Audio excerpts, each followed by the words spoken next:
Glória a Deus. Aleluia.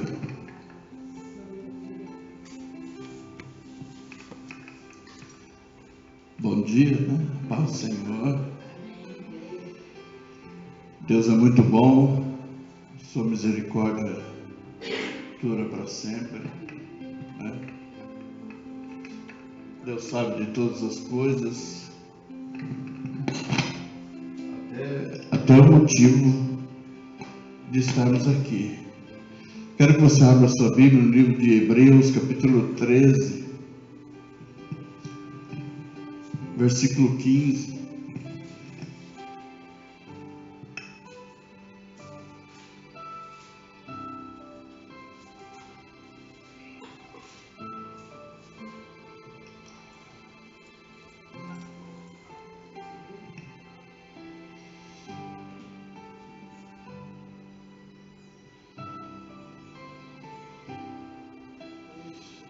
A gente vai ler o 15, embora a gente possa meditar no versículo 1 em diante, só para a gente ter uma base, né?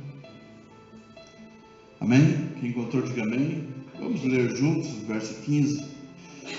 Portanto, ofereçamos sempre por ele a Deus sacrifício de louvor. Isto é o fruto dos lábios que confessam o seu nome. Amém?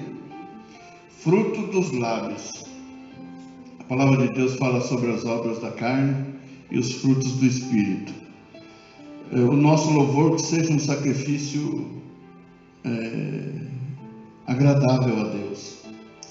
Sacrifício significa, deriva do radical tuo, um verbo que significa matar ou assassinar com um propósito. O louvor normalmente exige que matemos nosso orgulho, temor ou preguiça.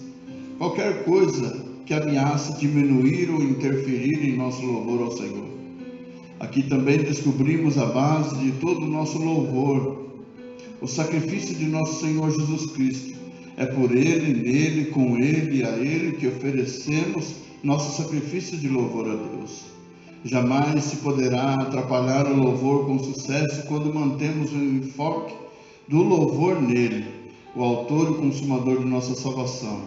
Sua cruz, seu sangue, seu dom amoroso de vida e de perdão para conosco, mantém o louvor como um sacrifício vivo. Amém? Glória a Deus. Pela manhã, o Espírito Santo de Deus ministrou isso no meu coração, coloquei até no status, que o que nos motiva, o que nos traz a presença de Deus, que não seja a necessidade, que não seja a dor, e que não seja, a última palavra que eu coloquei, qual foi? A vingança. Porque quando nós temos a necessidade, nós procuramos por causa da necessidade e não por causa do amor a Deus. E quando nós buscamos a Deus por causa da dor, nós estamos buscando por causa da dor. E isso é o que está nos motivando a ir na presença de Deus. E nós gostamos daquela palavra onde o Senhor ele fala assim, aquele que tem sede de vingança. Bem-aventurados sois vós, porque você tem sede de vingança. Mas o Senhor também diz dentro da sua palavra que a vingança é dele. Tudo passa por ele. Então, que a vingança não seja um motivo de nós estarmos na presença dele. Que o prazer seja o maior motivo de estar diante dele. O prazer que é você estar satisfeito com o Deus que você serve. Não pelo fato que ele possa fazer, embora ele pode fazer. Não que ele possa curar, porque embora ele possa curar. Não que ele possa, trazer a vingança sobre aquilo que nós desejamos, porque ele pode. Mas pelo prazer de servirmos a ele. Abraão continuamente oferecia sacrifícios de louvor a Deus, não porque Deus o instruía, porque quando Abraão começou a sacrificar a Deus, Moisés também não havia nascido e Deus também não havia instituído o sacrifício. Quando Abel ofereceu o melhor sacrifício para Deus, nós não ouvimos Deus dizer para Abel qual era a melhor maneira de se oferecer um sacrifício. Mas Abel, ele foi até o rebanho e ele escolheu o melhor que ele tinha para oferecer a Deus. Então, Deus está olhando para os nossos corações e não esperando de nós que a gente faça o melhor, porque Ele sabe da nossa capacidade, mas que a gente tenha prazer de estar na sua presença, de vir com prazer, como nós lemos aqui no comentário, né? Nós vamos deixar a preguiça. Se nós fôssemos olhar para um domingo de manhã, o desejo do nosso corpo, da nossa alma, do nosso ser, era estar na cama. Não era? Era estar deitado. Ou seja, nós buscamos motivos, meios, formas de não nos obrigarmos a ter que estar na presença de Deus. Olha que coisa interessante. Nós conseguimos encontrar qualquer motivo para não estarmos. E nós não encontramos, não buscamos em Deus o prazer de estar. Porque domingo de manhã estar na presença de Deus tem que ser por prazer e não por obrigação. Porque se nós olharmos para nós sermos obrigados a fazer, Deus ministra os nossos corações para dizer assim, olha, não faça por obrigação.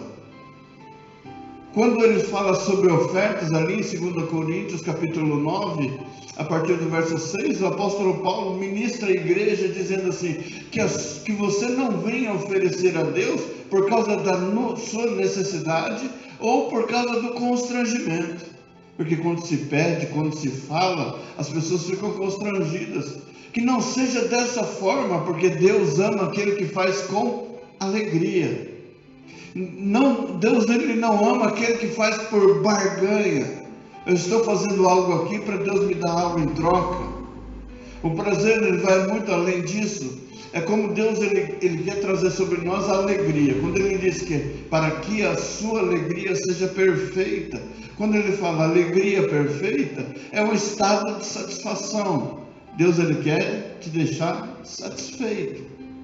Quando ele diz assim, vinde a mim todos vós que estáis cansados e sobrecarregados, e eu vos aliviarei. Ele quer tomar para ele o peso que está sobre as suas vidas, para que você fique aliviado. Então, para que você tenha prazer naquilo que você está fazendo. Se dentro do seu lar, tudo que você faz por obrigação e não por prazer, o peso se torna maior ainda. Se o fato de você amar alguém, isso te traz um peso grande, não, o negócio tem que ser prazeroso. Você precisa fazer as coisas com prazer. Na verdade, esses dias eu vi um vídeo onde a mulher virou para o marido, ele viu ele lavando o carro. Que mulher que já não viu o marido lavando o carro e pensou um monte de coisa? E ele disse assim, e ela disse assim para ele lavando o carro, jogando água, né? E ela disse assim para ele, como eu gostaria de ser esse carro. Quando ela disse isso para ele pegou a mangueira e já virou para ela. Já começou a jogar água.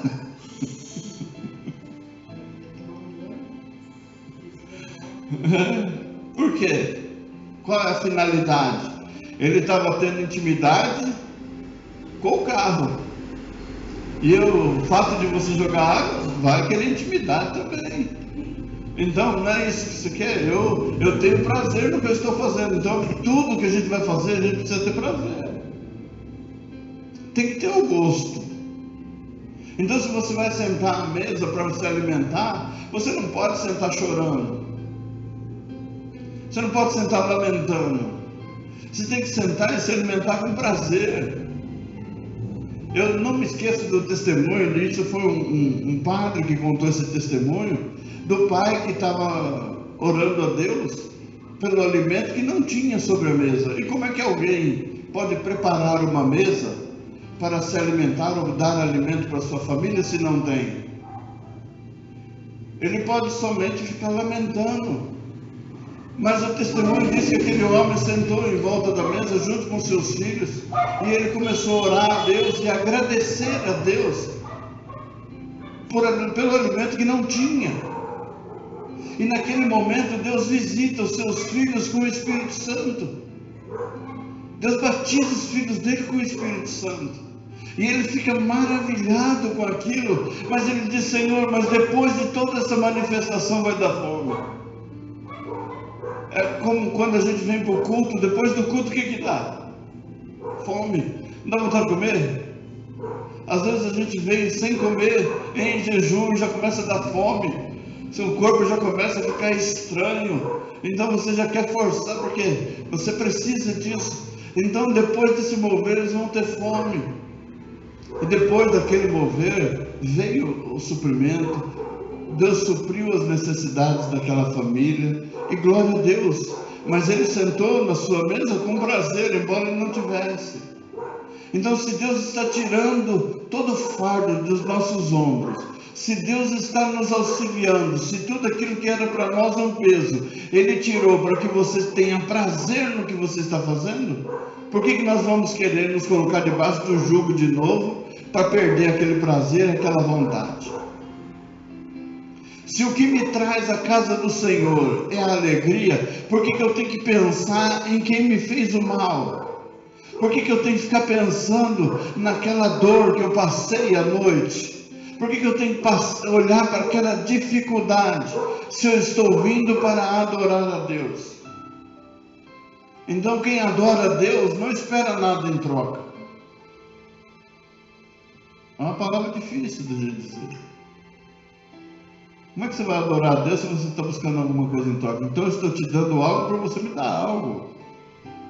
Jesus, quando ele foi até a cruz, ele não foi pensando que eu poderia morrer por ele.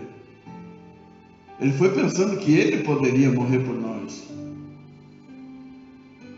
E o sacrifício dele não foi somente na cruz. Foi quando criança. Ele precisava ser diferente de todo mundo na sua infância. E quando a gente olha para Jesus como adolescente, ele precisava ser diferente na sua adolescência. Tanto que enquanto os meninos brincavam, ele ia para onde? Ele ia se assentar junto com os sábios. Os pais deles saíram e quando olham assim, cadê o menino? O menino não está. Onde é que ele estava? No templo. O que o menino quer fazer hoje? O menino quer empinar pipa, o menino quer jogar bola, o menino quer fazer um monte de coisa, menos estar na casa do Senhor. E Jesus, na sua adolescência, ele precisou ser diferente. Então é um sacrifício ser diferente. Nós estamos aqui nessa manhã, depois você vai almoçar, você vai sentar às vezes com pessoas para almoçar, onde elas estão bebendo, comendo, jogando, falando um monte de besteira e tal, e você, dentro de todo aquele contexto, Deus te chamou para ser diferente. Então você não vai beber, você não vai falar palavrão, você vai só se alimentar. É um sacrifício, porque as pessoas estão olhando para mim, estão olhando para você, buscando em nós um exemplo. Então você vai precisar ser um exemplo no meio de todo esse povo. Deus está te chamando para ser um exemplo, para ser a diferença. Se for para ser igual a todo mundo, não precisa. É a mesma coisa a nossa igreja, eu sempre falei isso. Se fosse para me copiar as outras igrejas, eu não precisava abrir igreja, eu ia para lá. Precisa ter algo diferente. Enquanto muita gente está buscando algo para frente, eu estou buscando algo para trás. Porque enquanto as pessoas estão buscando mentores, eu estou buscando a Deus, porque se Deus não for o meu mentor, eu esquece. Homem nenhum vai ser. Eu não aceito que um homem venha dizer para mim o que eu tenho que fazer. A primeira pergunta que eu digo para ele: como que é seu nome? Se for Espírito Santo, aí nós conversamos.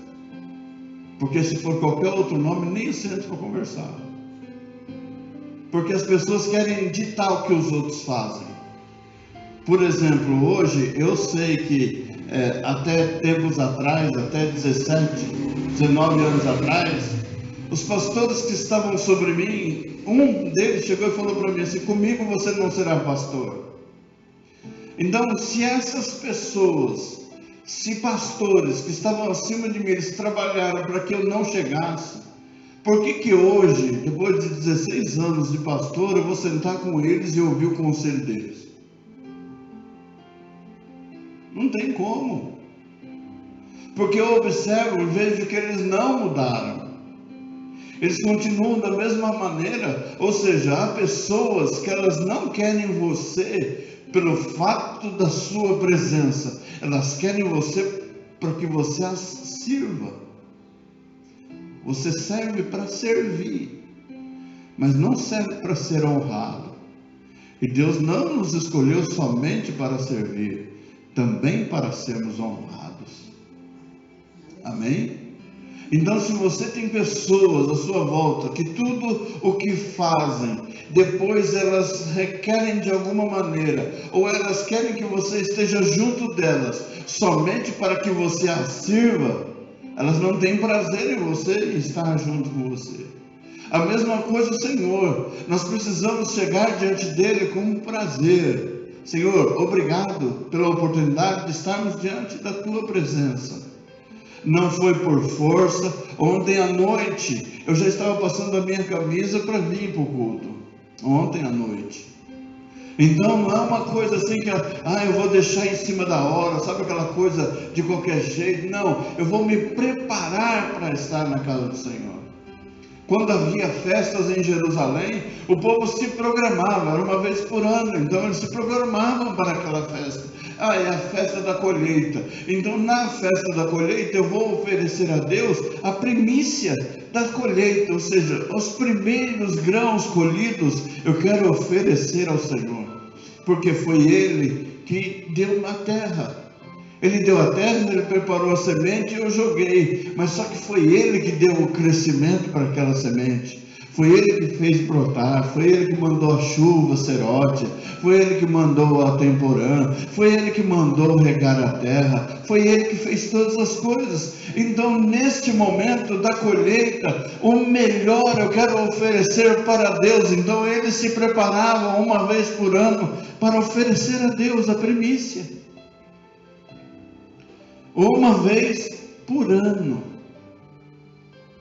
Então isso quer dizer que durante uma semana eles poderiam louvar e adorar a Deus, e depois eles tinham todas as semanas do ano para trabalhar, para correr. É como nós temos o domingo para oferecer a Deus, mas as pessoas querem fazer o quê? Eu quero também o domingo.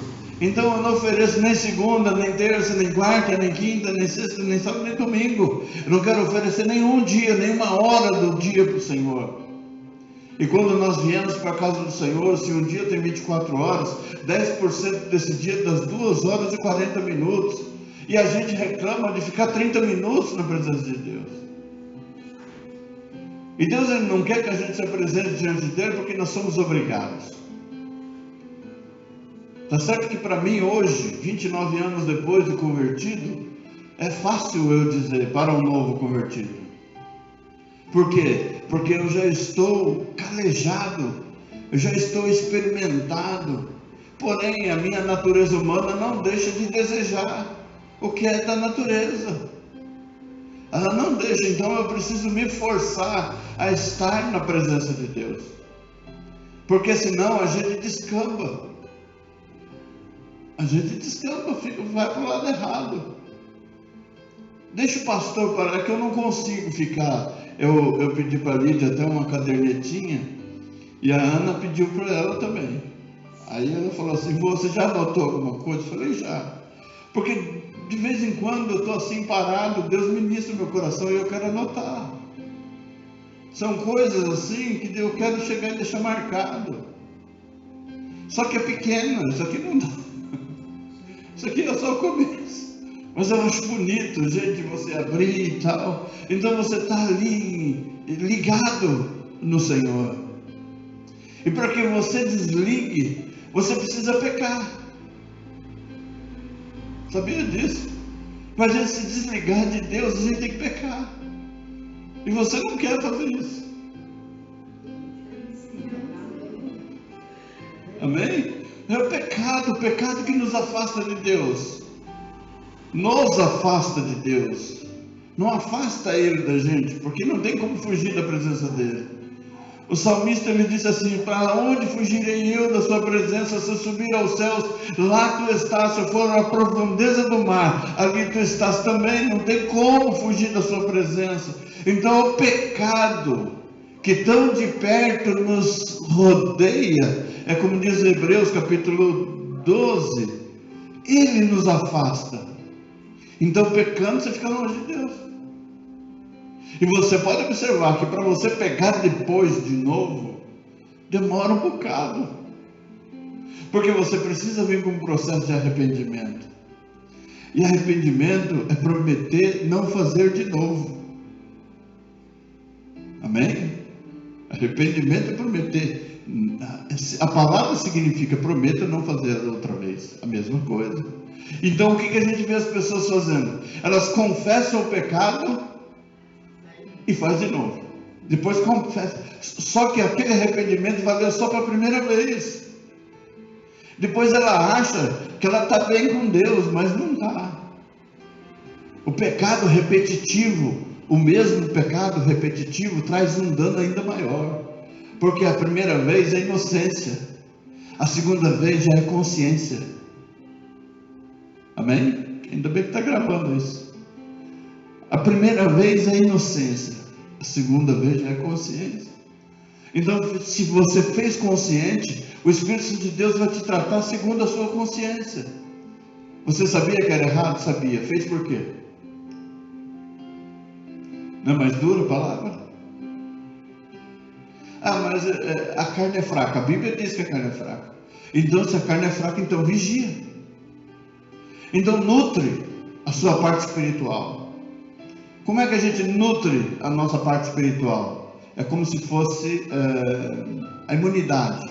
Nós estamos vivendo nessa parte de falar sobre muito imunidade. O que é bom para aumentar a imunidade, você sabe? Nós não sabemos.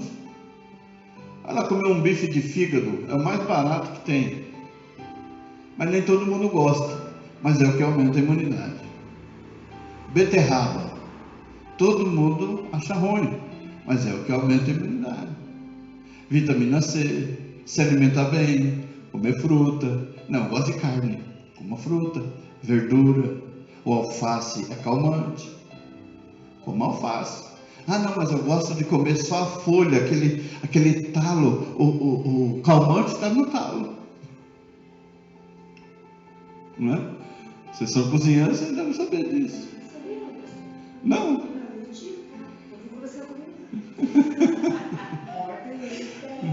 Porque a folha, ou a seiva, a vitamina, está no talo, está naquele meio ali. Não, faça uma salada do alface.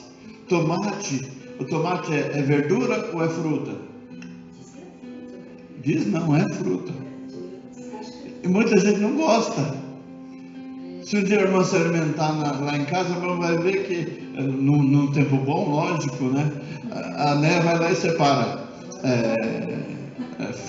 salada de cenoura, salada de beterraba, salada de alface e salada de tomate.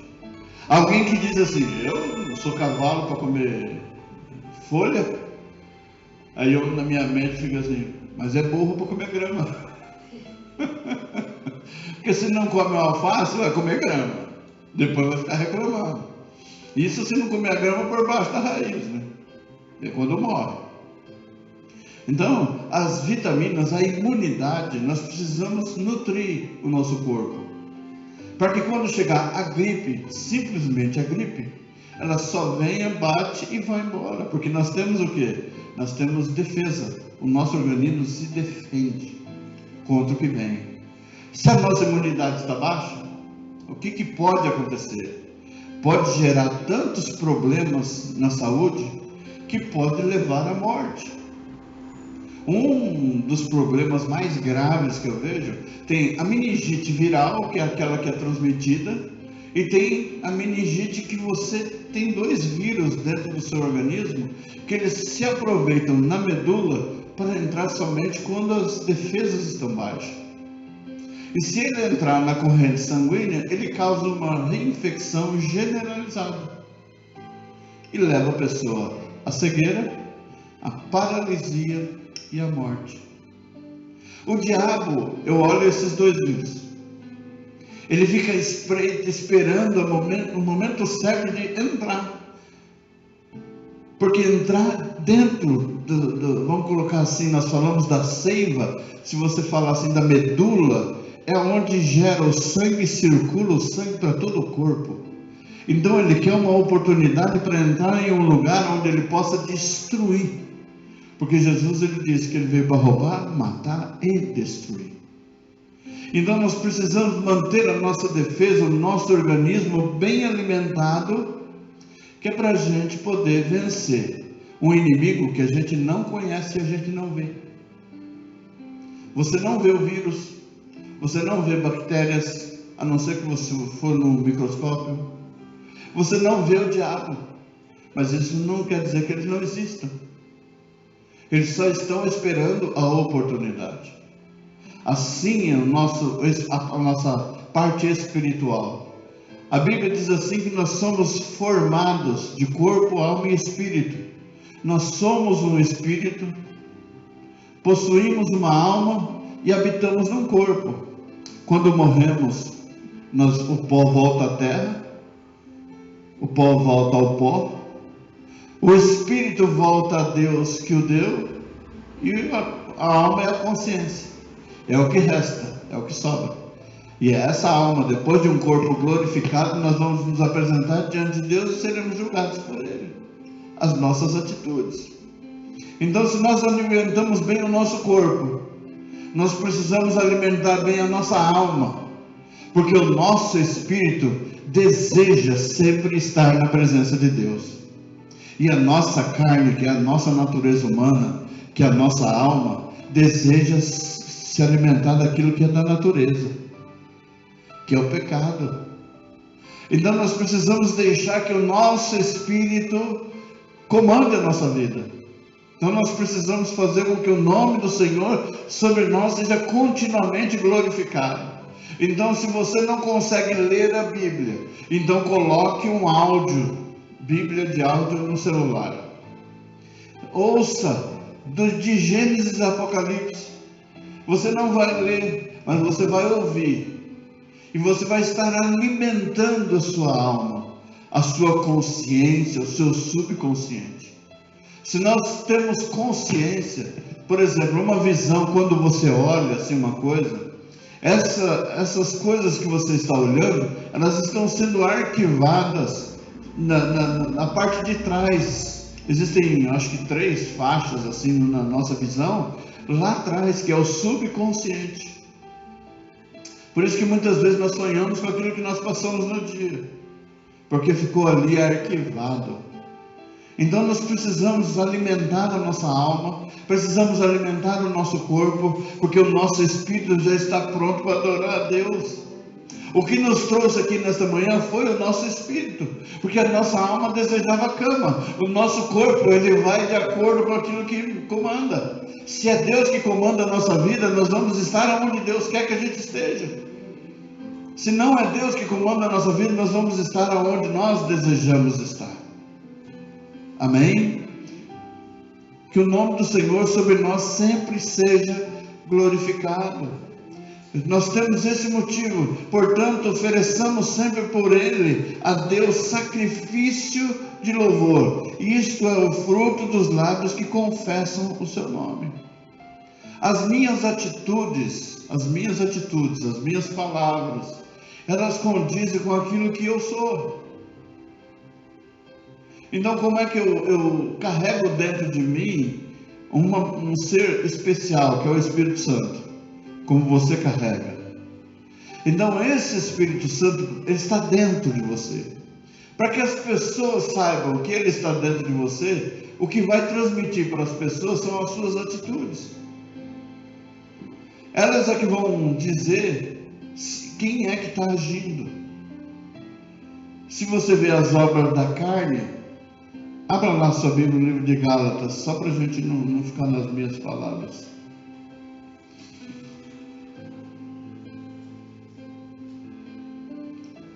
Gálatas, capítulo 5.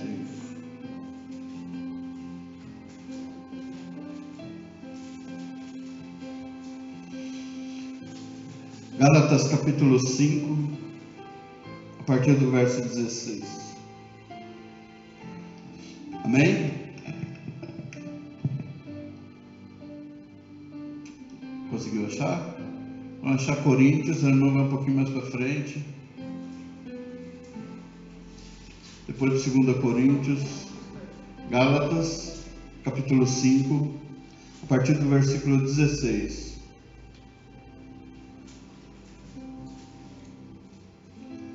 Nós lemos esses dias que a boca fala o que o coração está cheio. A sua alma, a sua consciência, o depósito dos seus sentimentos está dentro do seu coração. Então o que você pronuncia é o que está aqui dentro. Se o Espírito Santo de Deus está dentro de nós, quais seriam as palavras?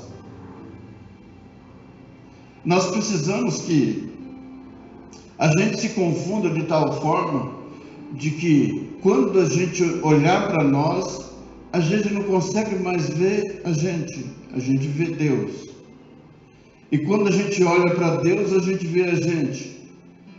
É como a bispa Sônia um dia, ela disse assim: Senhor, vamos fazer assim, que a minha vontade seja a tua vontade, e que a tua vontade seja a minha vontade. E no final a gente veja que em todo o tempo eu faço a tua vontade. Está tão misturado, o Senhor está tão dentro da minha vida, que eu não sei fazer outra coisa se não for te servir. Eu hoje, com 58 anos de idade, depois de 29 anos de conversão, 12 anos sem trabalhar para o homem, o que é que eu sei fazer na minha vida? A única coisa que eu sei falar e fazer é servir a Deus. E sentar com as pessoas, sei ouvir, aprendi a ouvir muito, a conversar com as pessoas e trazer para elas o remédio, que é a palavra de Deus. Então que as pessoas vejam o que está dentro de nós, assim como em Gálatas capítulo 5, a partir do verso 16, que fala sobre as obras da carne e o fruto do Espírito, que diz assim: digo, porém, andai em espírito e não cumprireis a concupiscência da carne, ou seja, os desejos da carne. Porque a carne cobiça contra o espírito e o espírito contra a carne, e estes se opõem um ao outro para que não façais o que quereis. Ou seja, existe uma guerra dentro de você todo dia que você vem para a igreja. Existe um ser dentro de você que quer ficar deitado, e existe outro ser que quer adorar a Deus. Amém? Mas se sois guiados pelo Espírito, não estáis debaixo da lei, porque as obras da carne são manifestas, as quais são prostituição, impureza, lascívia, idolatria, feitiçarias, inimizades, porfias, emulações, iras, pelejas, dissensões, heresias, invejas, homicídios, bebedices, glutonarias e coisas semelhantes a estas, acerca das quais vos declaro, como já antes vos disse, que os que cometem tais coisas não herdarão o reino de Deus. Amém? Como é que a gente sabe que uma pessoa está na carne? Quando ela pratica essas coisas ou outras coisas que não estão no versículo seguinte, que é a obra do Espírito. Amém? Então, quando a gente lê, mas o fruto é algo que nasce naturalmente, não é imposto. Então, se a nossa natureza humana, ela dentro de nós, ela carrega esse peso, obrigatoriamente nós precisamos sujeitar a nossa alma à presença de Deus. O jejum significa isso, você sujeitar a sua natureza humana à vontade do Senhor. Então a sua natureza humana, a minha natureza humana, ela precisa se curvar diante de Deus. Obrigatoriamente eu preciso sacrificar a minha carne para adorar a Deus, Para que o meu louvor chegue diante de Deus como cheiro suave das suas narinas, eu preciso sacrificar. E sacrificar, como nós falamos na quarta-feira, é algo que te custa. Então custa você sacrificar.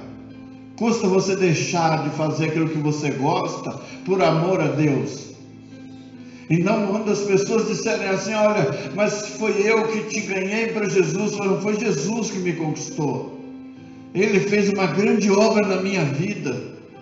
Então, nós não fazemos, eu não estou aqui porque alguém fez algo por mim, eu estou aqui porque Jesus me resgatou do lamaçal do pecado. Eu estava destinado ao inferno e Ele foi lá e me resgatou e me trouxe. O Salmo 40 ele diz, Ele me resgatou, tirou meus pés do lamaçal de pecado. Ele colocou meus pés firmados sobre uma rocha, ou seja, Ele me deixou firme, sem ser uma pessoa vacilante, e ainda colocou nos meus lábios um hino a Ele, para adorar a Ele. Então Ele é digno de honra, de glória, louvor e adoração. Ele é digno de toda honra. Então eu preciso sujeitar, acho que é o apóstolo Tiago que ele diz, sujeitai-vos pois a Deus, resistir ao diabo, e ele fugirá de vós. Nós precisamos sujeitar a nossa natureza a Deus. Então eu preciso me obrigar, essa é a palavra. Nós temos que nos obrigar a se sujeitar ao que está escrito na Bíblia. Porque a nossa natureza humana ela é pecaminosa. E ela vai nos afastar de Deus. Mas o fruto do Espírito, verso 22 de Gálatas 5, é amor, gozo, paz, longanimidade, benignidade, bondade, fé, mansidão e esperança. Dá uma olhada nos meninos. Contra essas coisas não há lei. Contra essas coisas não há lei. E os que são de Cristo crucificaram a carne com as suas paixões e concupiscências e desejos. Se vivemos no Espírito, andemos também no Espírito. Não sejamos cobiçosos de vanglórias, irritando-nos uns aos outros, invejando-nos uns aos outros. Então, quando o apóstolo ele fala isso, ele diz assim: e os que são de Cristo crucificaram a carne com suas paixões. O apóstolo Paulo ele dizia o que ele fazia. Eu crucifiquei a minha natureza humana com Cristo. Eu sacrifiquei também. Porque se Jesus se sacrificou na cruz, a minha natureza vai para a cruz. Jesus, quando ele andou no mundo, ele disse o quê? Aquele que quiser vir após mim, tome a sua cruz. Então você também vai precisar passar pelo mesmo processo. Nós vamos precisar forçar a nossa natureza a servir a Deus. Não sei você, mas eu posso dizer essa manhã, eu preciso me forçar a servir a Deus. A minha natureza precisa se sujeitar à vontade do Pai, do Filho e do Espírito Santo de Deus. Amém? Porque ali no livro de Hebreus, nós falamos o quê? Portanto, ofereçamos sempre por Ele a Deus sacrifício de louvor. O louvor é homenagem. Nós vamos prestar um culto a Deus. Então esse culto não é um culto sem sentido. Nós não viemos aqui porque não sei o que eu estou fazendo. Não, eu vim para cultuar a Deus. É uma coisa com racionalidade, uma coisa com inteligência. É sabermos o que estamos fazendo. Nós sabemos o porquê nós viemos aqui. Deus tem um propósito neste lugar e sobre as nossas vidas. Dentro desse propósito, nós vamos deixar que Ele faça aquilo que é a sua vontade. Hoje, essas duas crianças, dois meninos pararam ali e ficaram olhando para cá. Eu pensei que eles queriam pedir alguma coisa, mas a família estava vindo logo ali e eu fiquei olhando para eles, e eles olhando para cá. Eu falei, o que foi que chamou a atenção deles? O que fez com que eles parassem? Eu não sei. Eu não vi nada. Mas alguma coisa fez com que eles parassem e eles ficassem olhando. Então nós não entendemos e não sabemos qual é o propósito de Deus aqui, mas Deus sabe todas as coisas. Por que nós saímos do nosso lar? Sabe por que a irmã Vilma não pôde estar? Deus sabe todas as coisas. Mas que o nome do Senhor sobre nós seja glorificado. Que todas as vezes que a gente vier aqui, a gente venha para sacrificar, para fazer um culto com racionalidade, com inteligência diante do Senhor. Amém? Que o motivo de nós estarmos aqui não seja a nossa necessidade, porque todos nós temos necessidade, e muita. Que não seja dor, porque todos nós temos dor, passamos por dor. E quem aqui já não sentiu desejo de vingança? Todos nós temos o desejo. Mas que não seja esse o motivo que nos traga a presença de Deus. Que sejam lábios que proferem, que seja fruto de lábios que adoram a Deus. Que a nossa vida, ao longo dessa semana, seja uma vida assim. Que todos olhem para as nossas vidas e falem: ali é um servo de Deus e uma serva de Deus. Olha o que Deus fez na vida dela. Olha o que Deus fez na vida dele. Bendito seja o nome do Senhor. Amém? Vamos colocar em pé e agradecer a Deus por esta manhã, em nome de Jesus Cristo. Amém? Senhor Deus Todo-Poderoso, Pai, eu quero, Pai querido, te agradecer, ó Deus, por esta manhã, Senhor, pela oportunidade que nós temos, ó Deus, de cultuar a Ti, Pai, de ouvir a Tua palavra. Obrigado pela Tua ministração ao meu coração, Pai. Obrigado por esta ministração ao coração das Tuas filhas. Pai amado, nós estamos no primeiro dia da semana, Pai. E este dia, Senhor amado, ele é longo, Pai querido. Mas nós clamamos a Ti, Senhor amado, que nós tenhamos uma tarde abençoada. Porque nós viemos consagrar o nosso dia a Ti, a nossa manhã a Ti, a nossa semana para Ti, ó Pai. Então, Senhor amado, que ao longo deste dia tenhamos um dia abençoado, repleto de alegrias, de boas notícias, ó Pai. Senhor amado, dá ordem aos Teus anjos a respeito da minha vida, da minha esposa, da minha família, da família da irmã Gislene, da família da irmã Vilma, e de todos aqueles, Senhor amado, que cultuam o Teu nome neste dia, Pai. Dê a cada um, Senhor amado, uma semana vitoriosa, uma semana de portas abertas, uma semana de realizações, ó Pai, onde o Teu nome possa ser glorificado. Senhor amado, visita o celeiro dos lares, visita, Senhor amado, as casas, visita, Senhor amado, aquela casa que está com pessoas enfermas, deitadas, ó Pai, põe elas de pé para realizar e glorificar o Teu nome, Deus. Oh Deus Todo-Poderoso, aquelas famílias, ó Deus, que estão esperando para entrar na UTI do hospital, Senhor amado, consola os seus corações, e aqueles que estão na UTI do hospital, Senhor, entra ali com a Tua providência, Pai querido, na Tua ira, lembra-te da Tua misericórdia, Pai, alcança, Senhor amado, as suas vidas, ó Pai, levanta-os desses leitos, ó Deus querido, de enfermidade, e coloca eles livres para a glória e o louvor do Teu nome, Pai. Senhor amado, abençoa o nosso organismo, a nossa imunidade, ó Deus, faça com que a nossa imunidade espiritual esteja ativa, e a nossa imunidade do nosso corpo também esteja ativa, Pai. Que nós sejamos abençoados, Senhor amado, não somente nesse dia, mas ao longo de toda essa semana, Senhor amado, ao final deste mês, ó Deus querido, e os próximos meses, nos abençoa, nos concede a vitória, Senhor. Amanhã nós temos compromissos, ó Deus querido, nos abençoa dentro desses compromissos, supre, ó Deus, cada uma das nossas necessidades, segundo a Tua riqueza na glória, porque a Tua palavra nos diz que o Senhor é rico nos céus, e Tu tens o poder, Senhor amado, de nos abençoar na terra, e é diante de Ti que nós nos colocamos neste momento, e Te agradecemos, em nome do Teu Filho amado, Jesus Cristo.